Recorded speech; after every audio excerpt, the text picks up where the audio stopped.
Good morning. Good morning. My name is Simone Green, and I'm event manager at Friendship Public Charter School, and we are excited this morning for our Real Talk series for the beginning of the school year.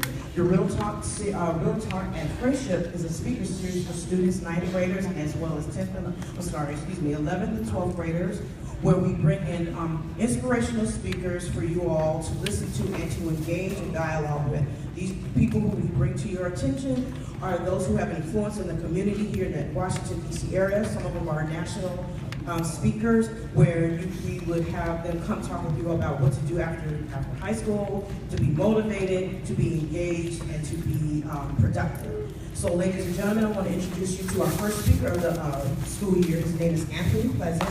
As you know,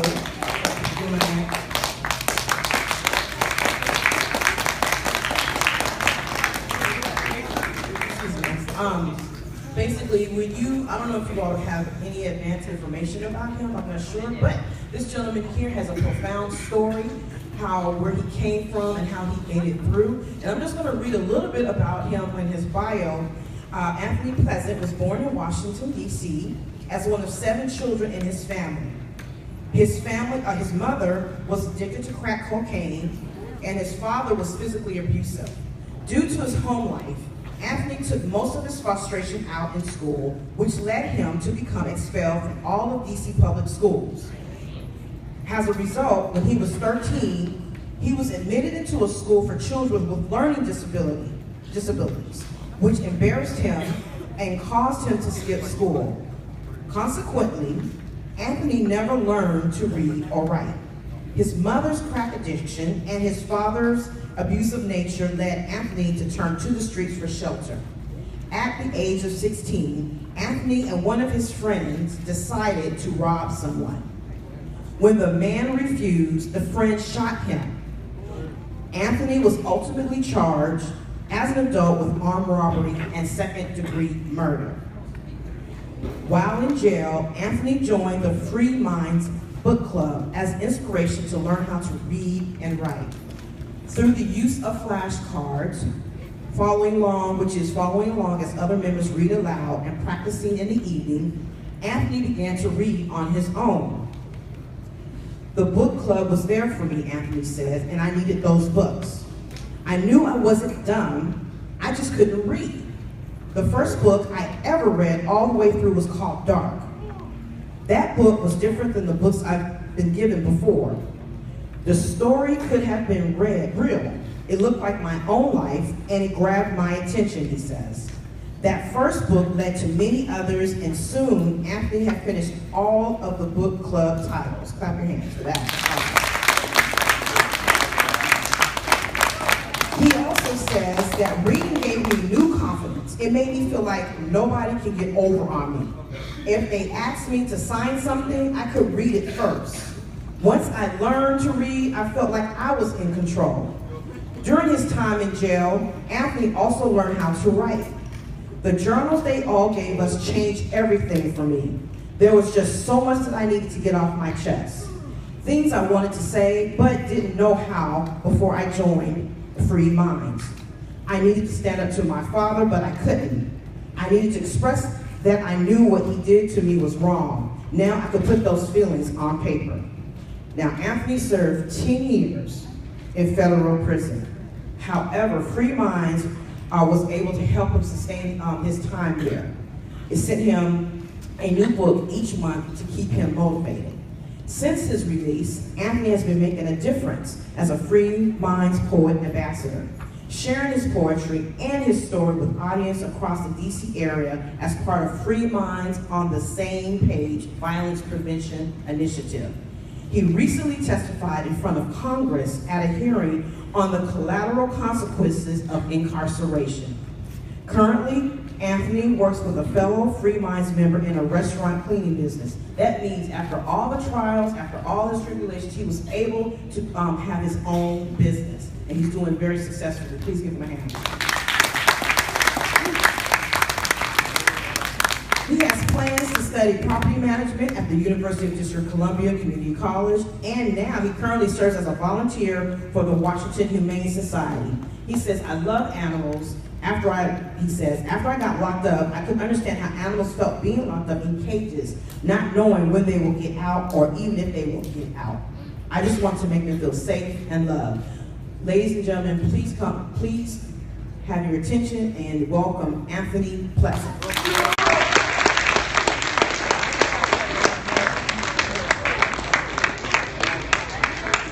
Good morning.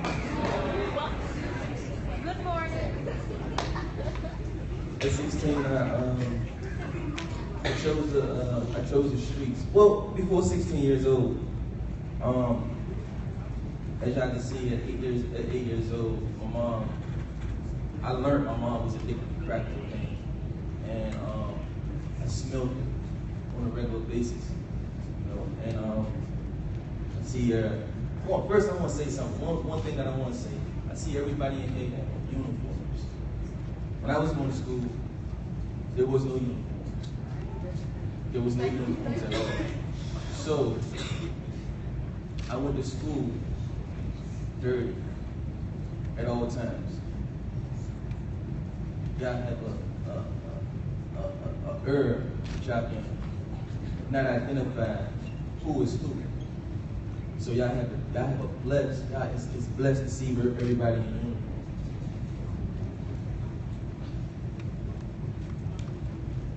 I chose the streets because I had no guidance at home. And I was afraid to reach out to people. I had people around me but didn't know how to talk to them. The reason why I didn't know how to talk to them because I wasn't taught at home to talk to people. I was taught to keep things within outside of the home. You have people like around you, like social workers, teachers, people that you feel like you can talk to, and somebody say that you know you can't talk to them, talk to them. The reason why you should talk to them is because these are people that can help you. You need the help, ask for it. I'm gonna get back on topic. Like I said, I was locked up for second-degree murder and armed robbery at 16 years old. I couldn't read, I couldn't write. The reason why I couldn't read and write is because I didn't apply myself. Like you reading today, I don't know if y'all, I don't see y'all, I don't know if y'all have my biography. You know, I chose the streets. And the reason why I chose the streets is because, like I said, what's going on at home. My father, he wasn't a good role model. He was a drunk.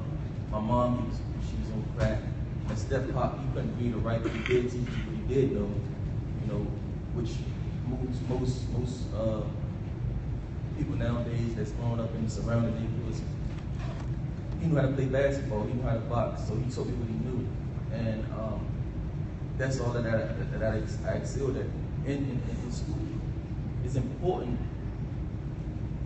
to apply yourself in the academics because you will be just like me.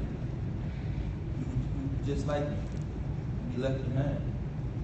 Nobody want to be left behind. You know, it's easy to get left behind. I got passed along in schools. I was in Walker Jones Elementary. Passed right on through.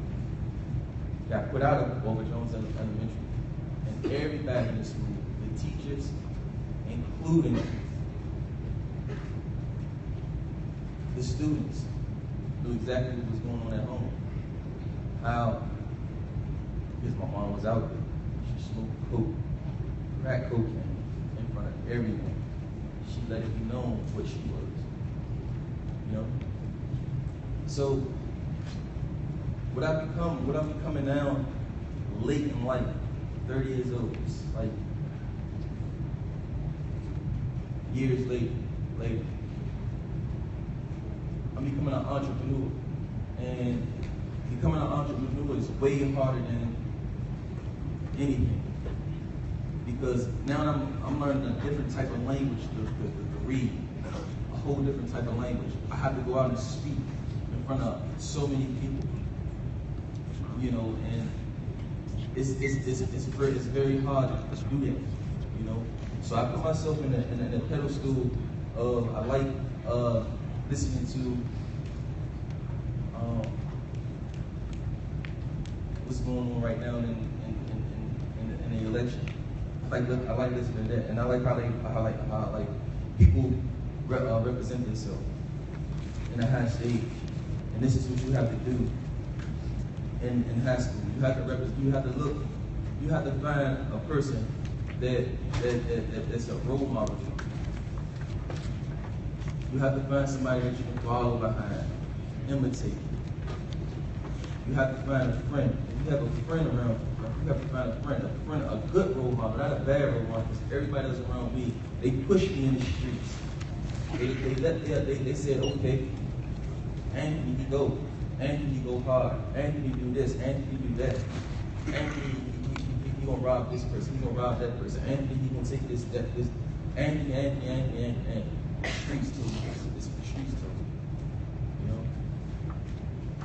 I had one individual in my whole, well, I had a family, a husband and a wife that told me I could do better, but I didn't care what they said. The reason why I didn't care what they said because they didn't know where I was. I felt like they didn't know what I was going through. You know, I really did. I didn't care what they said or what they, especially them being Caucasian. They weren't from my nationality. They weren't from my neighborhood. They didn't know what I was going through. Their moms wasn't crack cocaine. Their father wasn't beating them on a regular basis. No. So they didn't go through what I went through.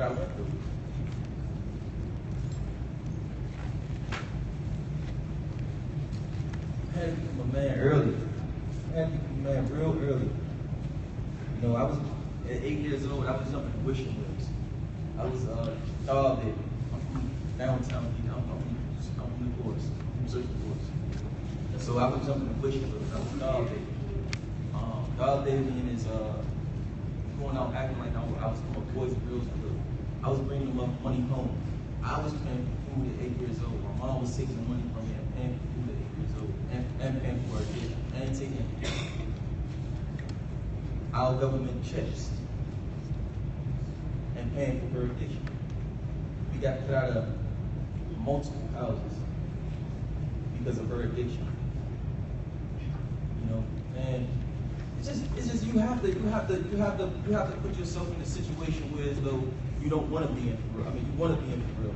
Like you have an individual, you have someone next to you right now that's probably like going off to like you want to go to college to be something. Whatever you want to be, or whatever she want to be, you know, you have to basically talk amongst each other and let each other know, well, I want to be this when I grow up, and this is the individual that you want to be with because this individual may want to be what you want to be with. You know, don't hang with a person because he from this neighborhood, he from that neighborhood. You know, we got to break out of that cycle. The reason why we in that cycle is because this is what we, I know what's going on out there because these beef been going on longer than us, way longer than me. You know, you have so many neighborhoods that's beefing amongst each other that don't even know why they're beefing amongst each other, and it comes right here in school. I'm not gonna hang with him because he's from here. I'm not gonna hang with her because she's from here. You know, school is for education. School like to come to school and be like, I'm not gonna hang around this person because of where they from.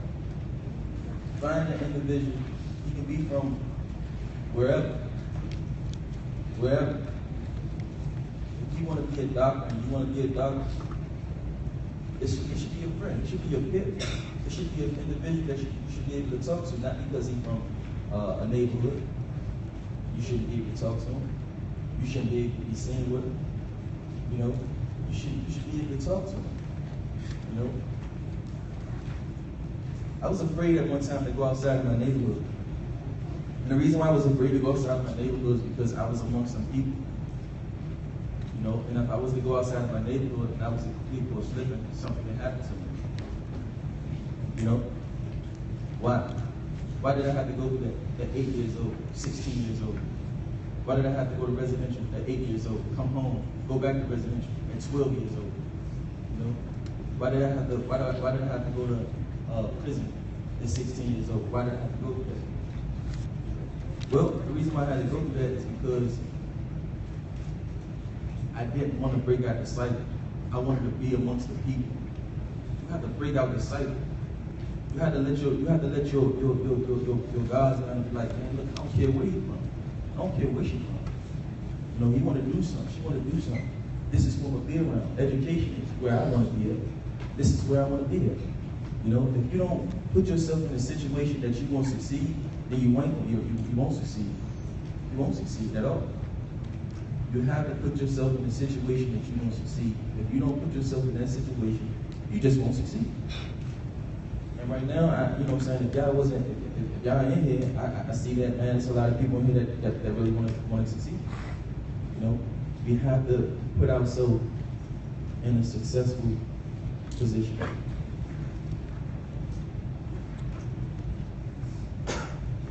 When I was in prison,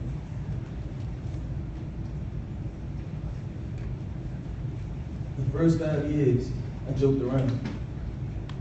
I couldn't read for 5 years in prison, the whole first 5 years. The whole first 5 years. Excuse me, I take that back. I started reading.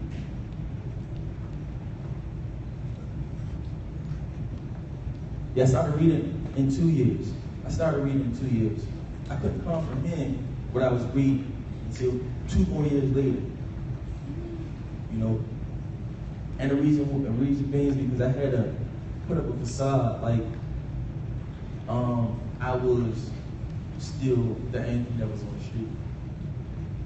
You know, I had to put myself, because at 16 years old, you faced with so many things. Yeah, you go, you know, you're not put right around adults, but you might well just say that you're around adults. At 18 years old, I had to go around adults. And so it was a reality check. I had a high profile case, so I had to go on a high profile block. High profile block that had multiple people that was just like me. So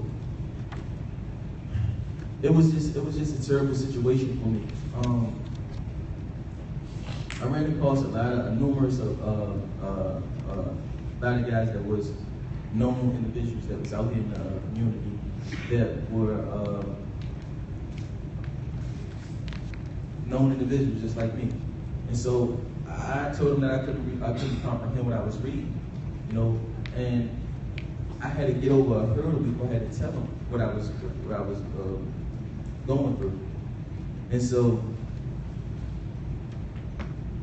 I didn't put myself around individuals when I was incarcerated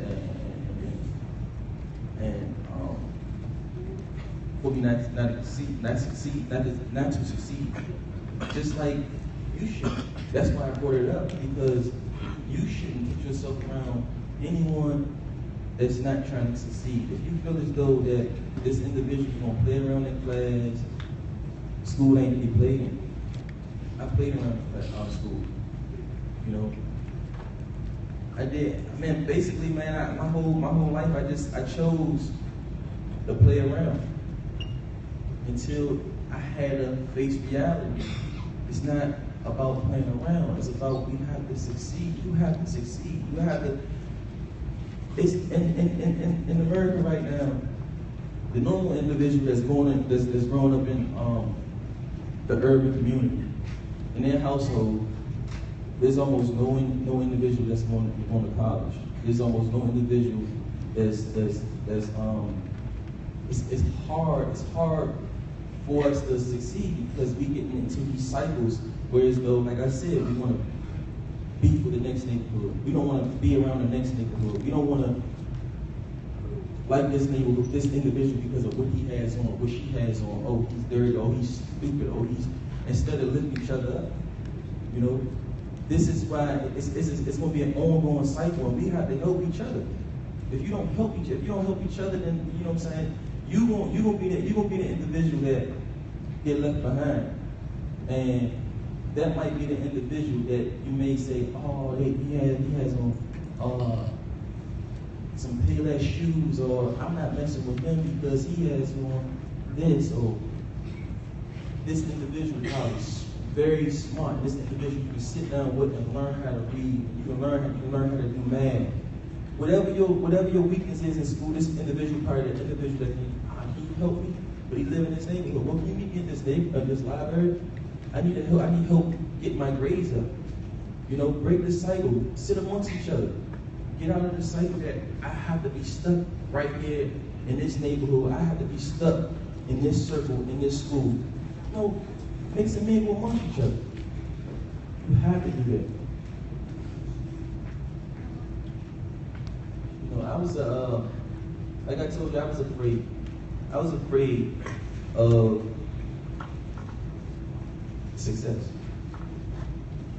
I was afraid of success. You know, I was afraid of it.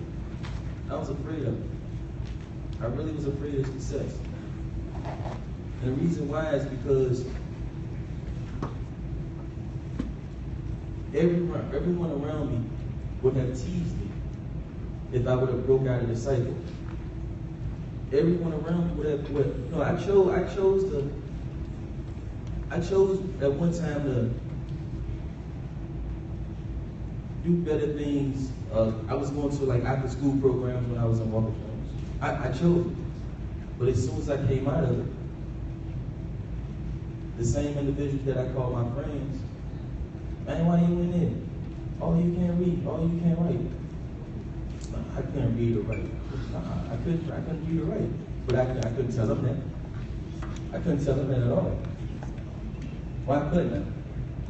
Why couldn't I tell them that? Why?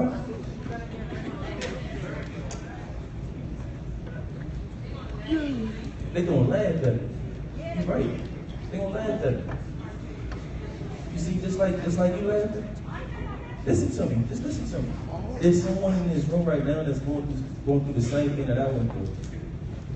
Someone in this room right now going through the same thing that I went through, but they're afraid to reach out for the help. And you have so many people in this room that's sitting around y'all, not only amongst each other, not on the outside, but also on the inside that they help. But they're afraid to ask him, to ask y'all, because y'all gonna laugh at him. Y'all gonna laugh at him. You're gonna laugh at him. But it's not funny though. The reason why it's not funny is because you have something they offer this individual, but you choose to laugh at this individual. But the truth of the matter is, he can be that smart. He can be very, very intelligent. He's just missing one subject. He can help you with the subjects that you don't know or that you think you know, that you get maybe you just barely passed. He can help you lift that grade up, and you can help him lift his grade up. So that's why I say y'all gotta mix and mingle amongst each other and use your resources. The people that's on the outside, that's on the outside of y'all circles. Not only on the outside of the circle, not only the teachers, but also you got circles within schools. Like I said, I know, they know, because don't think they know because they're not in our circles. They see, you know. So y'all gotta mix and mingle amongst each other. Just because this individual from Social Court, just because this individual from Trinity, just because this individual from 21st, just because this individual from anywhere, wherever, just because this individual from any neighborhood doesn't mean that you can't help this individual because he's not. You should be able to help this individual. Not because if you gotta get out that cycle. You know, I heard somebody say, yeah. You know, neighborhood, when we dead and gone, man, them neighborhoods still gonna be here. There ain't nothing but a pavement and a sound on the side of the street. That's all it is. That's all it is. You know, when we gone to college, when we leave out here, gone to college, become entrepreneurs or whatever we're gonna do, or, you know, I'm big on like entrepreneur. Y'all gonna hear entrepreneur from my mouth a few times, man, because it's hard. I came home with a lot of certifications thinking that I was gonna come home and get a job, you know? And so there's barriers for me. This is why you're gonna hear the word entrepreneur come out of my mouth. This is why I'm big on entrepreneurship. But for y'all don't really, you may have a lot of entrepreneurs in here, but you really don't have to, I mean, you should worry about it. I would worry about it if I was y'all, but at the same time, like, you guys don't have a felony. So it's hard for me. I went to prison at 16 years old, came home at 27 years old, and I came home as a felon. You know, that's a barrier for me. That word felon. I came home as a felon. I can't even walk into McDonald's. Well, I can do it now because like you heard her say, and I testified in front of Congress. You know, I had to go in front of Congress, or it's a bill called collateral consequences, which they actually took the box have you ever been convicted of a felony away in the District of Columbia. Because felons was being pretty scrutinized for that. Have we been eliminated? We come home with certain certifications that qualifies us more than some people that has these jobs. But that's another topic. So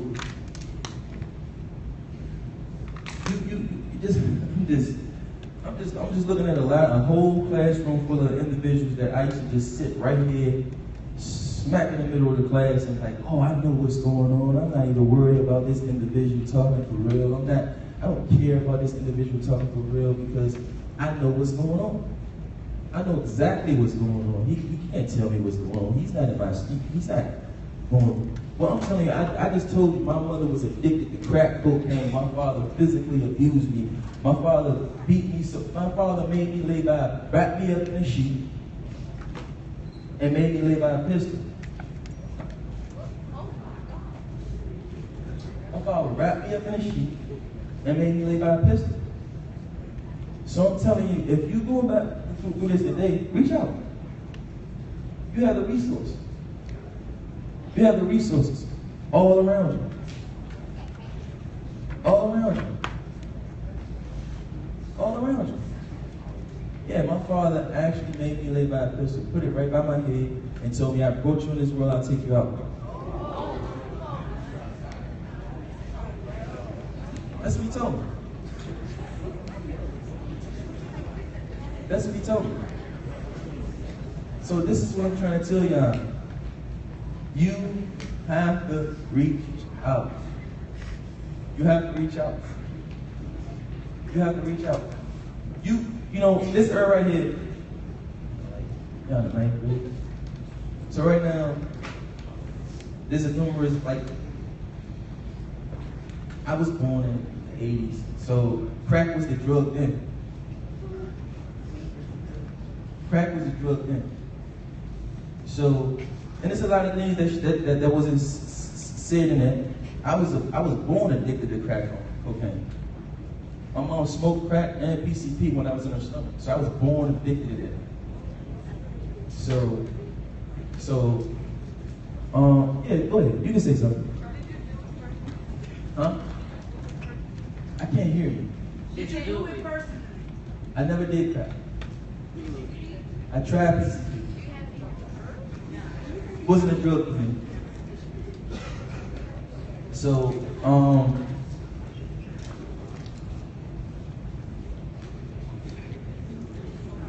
as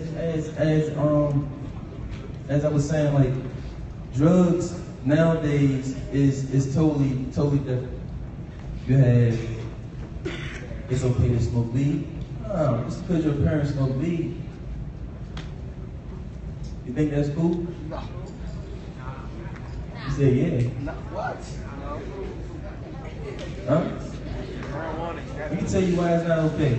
Because you growing up in that household, and you actually seeing your mom do this. You seeing your pop do this. And you going to eventually see what it is. Maybe. You know, it's a cycle that we got to break. You have to break the cycle. You know, your parents, what's going on in your household, this is what I know. This is what I know. At 30 years old, this is what I know right now. Everything started at home. It don't necessarily have to be your actual house. It can be your surrounding neighborhood, like I keep saying. By you waking up in the morning, going outside of the, however you get to school, walk, catch the bus, however you get to school. You seeing things on your way here. And as a child, you come up and your brain is taking pictures. And you see a lot of things, and we take things in. Instead of digesting it, you let it sit there. You let it sit there. And right now, you can't just let it sit there. What I'm trying to tell you is reach out. You know, reach out. If you allow it to sit there, it's going to harm you in the long run. You know, you have to digest it. All the time, you have to digest it.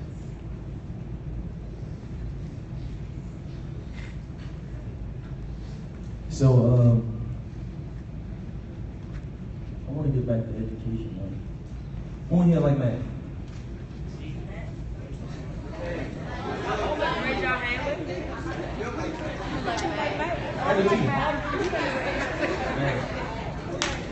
You might not like it.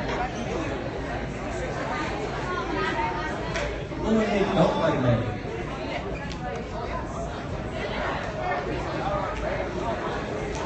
So the people, hold on. So the people that have their hands up that don't like math, and the people that do like math, guess what? Y'all can help.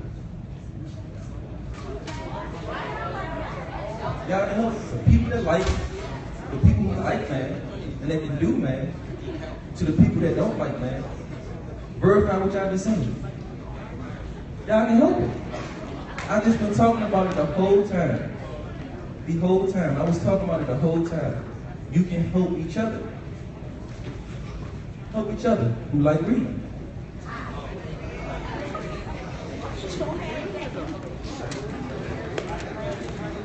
Who don't like reading? There you go again. Everybody see it. Everybody see it. If you can help each other. Y'all can help each other. Y'all most definitely can help each other.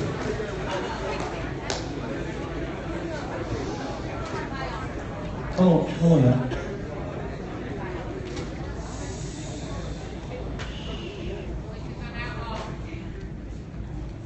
Y'all just saying who like math, who don't like math, who like reading, who don't like reading, and they were being honest.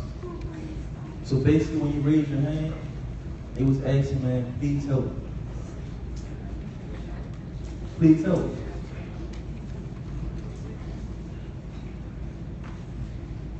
Help me. Verify who them people are. If your strength is math, and if your strength is reading, get with the person next to you. Help them. Help them. Don't matter where they from. Don't matter what they got on. Don't matter if their shirt whiter than their shirt. Yeah. It doesn't matter. Don't matter if they got dreads. Don't matter what they have on. Don't matter nothing. Don't matter if they come there with a fresh cut. Nothing. Help them. Help them.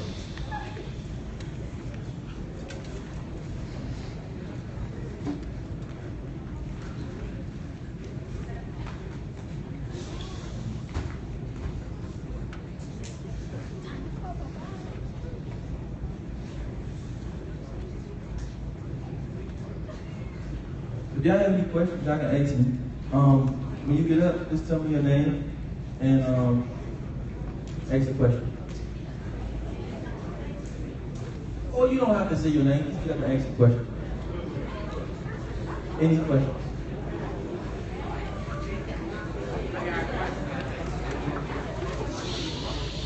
My name is Richard Franklin, and I want to know what you're doing with your life as of right now. Well, right now, like you heard, I actually helped start, over 3 years ago, I came home 4 years ago.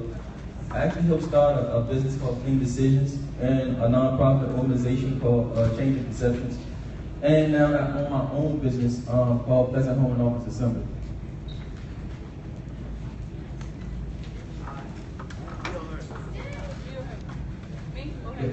Yes. Here. Come on. My name is Sky. Do you have any kids? I do have a son. And I had him early.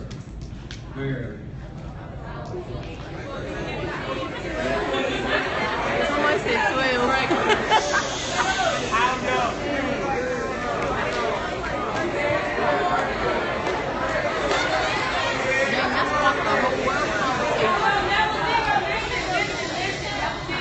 Yeah, so basically what I'm gonna tell you is this: you don't want to have a child right now.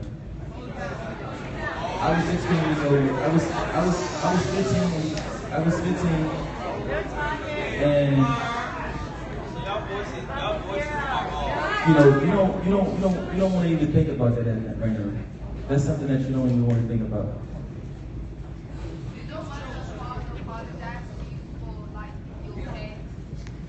Okay, my father, me and him never had a real relationship until this day. Until I came home. Because I chose to not want to be with him. So like I said, I had barriers that I had to knock down. That was one of my barriers. My barrier was going to stand in front of my father and tell him, look, this is what you took me through because of your addiction. And we both sat down, cried, and he apologized, and I accepted his apology. My mom, even though she did crack cocaine, I never fought her, even though she was wrong. And that's something that still a barrier with me today, because my mom, for a boy, the mom is different, so I accepted her addiction, but I didn't accept my father's, so that's something that I'm still dealing with today, as far as my mom. It's been 4 years, and I've been going on 4 years, and I've been home, and I still have yet to talk to her about what she did was wrong. And I'm glad you brought that up, because that's something I have to do. Where's your brothers and sisters at? My little brother, man. My little brother, he live in Canada. One of my little sisters live in Texas. Another sister live in Hagerstown. We all spread it all over. I'm basically, it's like 4 of us still in addiction. It's 7 of us in all. Yeah.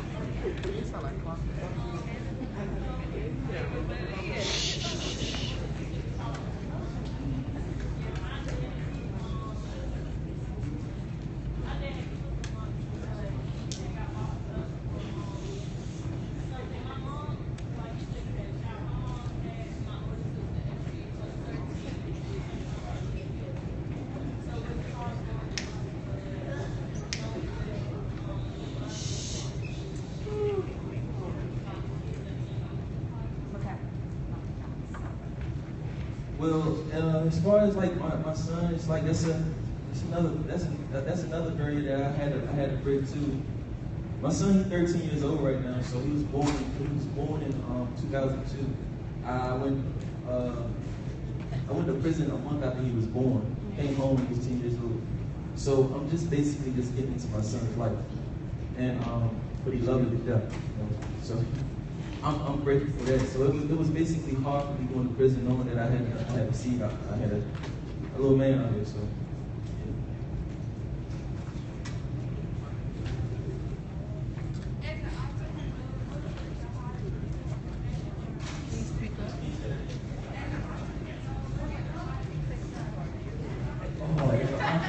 As an entrepreneur, the hardest thing that I'm learning right now is basically you have to be an individual that know how to market.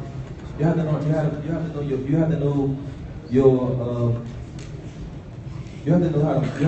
market. You have to have a big strategy in going into business. So My biggest thing was learning marketing. So I'm in entrepreneurial class right now, learning marketing. Would you ever tell your son how his grandparents were? Well, to be honest with you, that's one reason why I broke the wall down with my father. It's because my father actually took care of my son when I was in prison. So I have no reason to dig into that relationship. When my father get around to talking to him about him, he will. You know, I have no reason of digging into that relationship.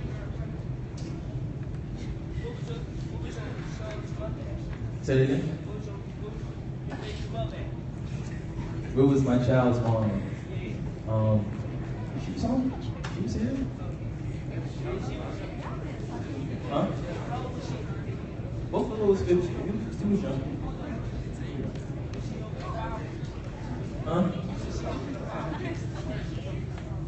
Was she helping my father? Yeah, she was helping.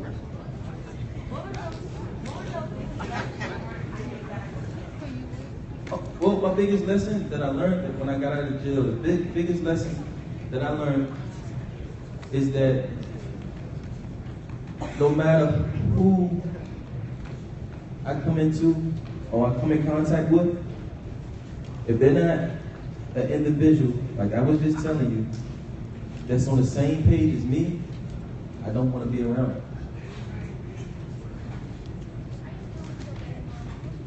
Because I'm still my child's mom. No. While you were in jail, what were you doing to like better advance your reading? I was in prison, what I was doing to better myself? Yeah. Well, basically I was taking care of all that. I was taking advantage of all the education classes and stuff like that. I came home and I didn't know how to type. I didn't know how to read.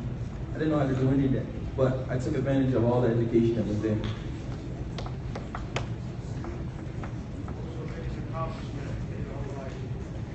My biggest accomplishment? I'm not gonna lie to you, man. I couldn't read, I couldn't write. I'm not even gonna say read was my biggest accomplishment, even though you read it on paper. My biggest accomplishment is me, two of them. I had two of them. Me getting my GED. And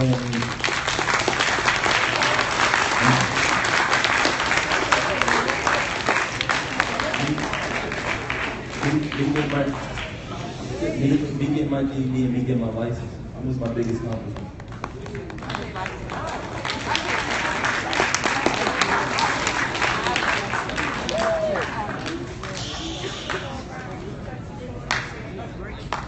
Say that again.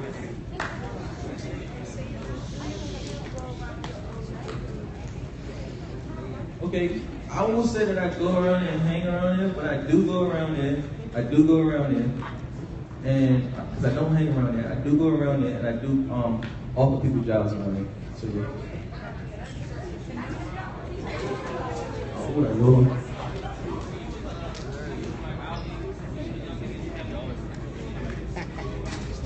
Man,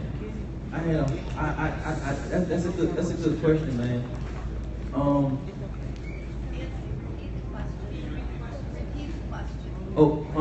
He asked when I was a child, did I have any personal goals that I wanted to accomplish? Couldn't even think that far.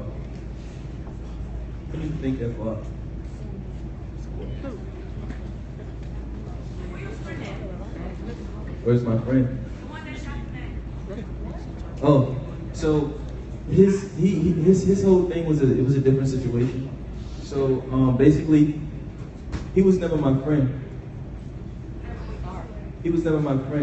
Actually, I'm gonna go all the way into detail about the situation because I'm glad that was a good question. So me and him had got severance in the same court. My lawyer filed for a severance. The severance is when he had his own he had his own case and I had my own case. So Ben, though he was an adult, he was faced with way more charges than I was, so he got more time than I did.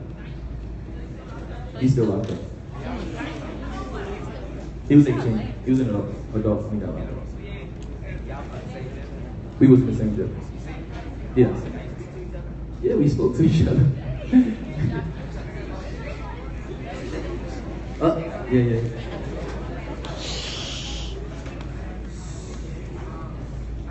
What's your name? What's your name? Huh? Lorene? Kareem. Okay. Kareem. Well, stand up, Kareem. Stand up.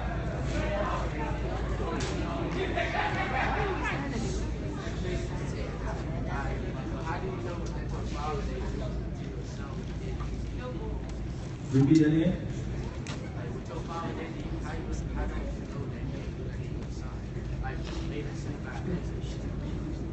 This question was, how did what my father did with me, did to me, how did I know that he didn't do that to my son? My father, out of all his children, has learned from me, grandchildren, and everyone else. My father actually sent like the majority of his kids to college. I'm the only one that went to prison. So I trust that he didn't do anything.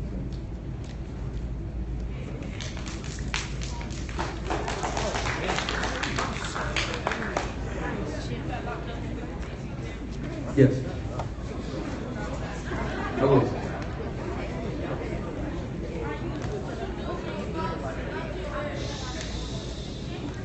Well, there was nothing I could really do. You know, I was, I think I was about like 7 or 8 when he did that. So it was nothing I really could do. Ask your question again. Yeah. Why didn't I go to a shelter or anything?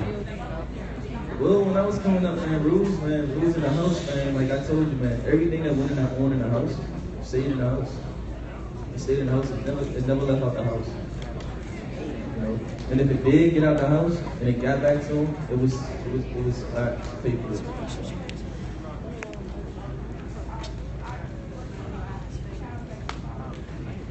Say it again. No, I wasn't the only child that my father abused. But I'm the only one that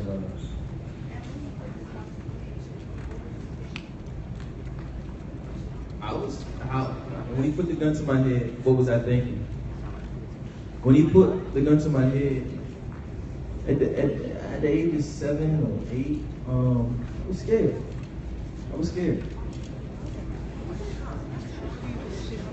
Yes, he was drunk.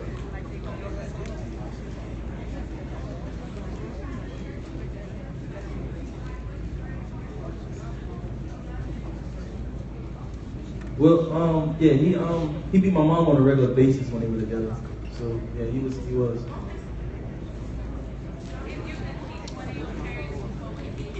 If I could keep one of my parents, which would it be?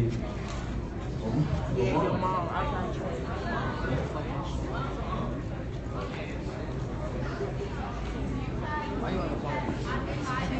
Hold on, I can't hear it. What did you say?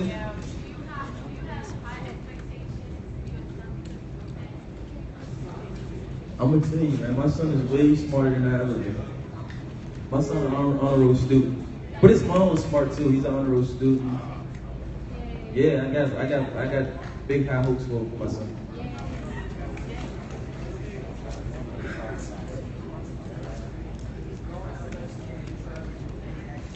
Say it again. I said, as a kid, did you ever do any activities except for running the streets? Well, my kind of joy for me when I was a kid is going to residential. Because as a kid, my mom couldn't afford for me to go to camp or nothing like that. She couldn't afford to equip for Boys and Girls Club, so I never played football or basketball or anything like that. So when I went to residential, they had like me riding on professional velodrome, which was the bike cycling thing, and playing basketball, and so that was my pride and joy going to residential. I actually got outside of my neighborhood at that time, and it was more prominent. Yeah. Yes. when I was 16 years old. When I was 19, that's when I went to the gigs. But when I was 16 to 17 years old, I was in the juvenile until when I turned 18, I went to the adult route.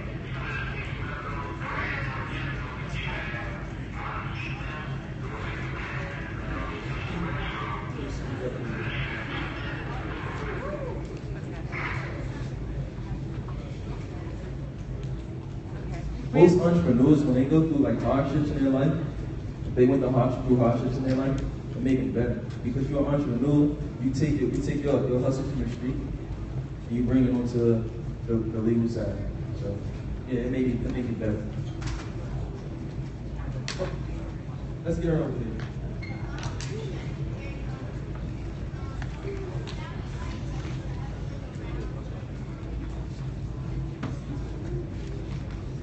I couldn't hear what you said, you know.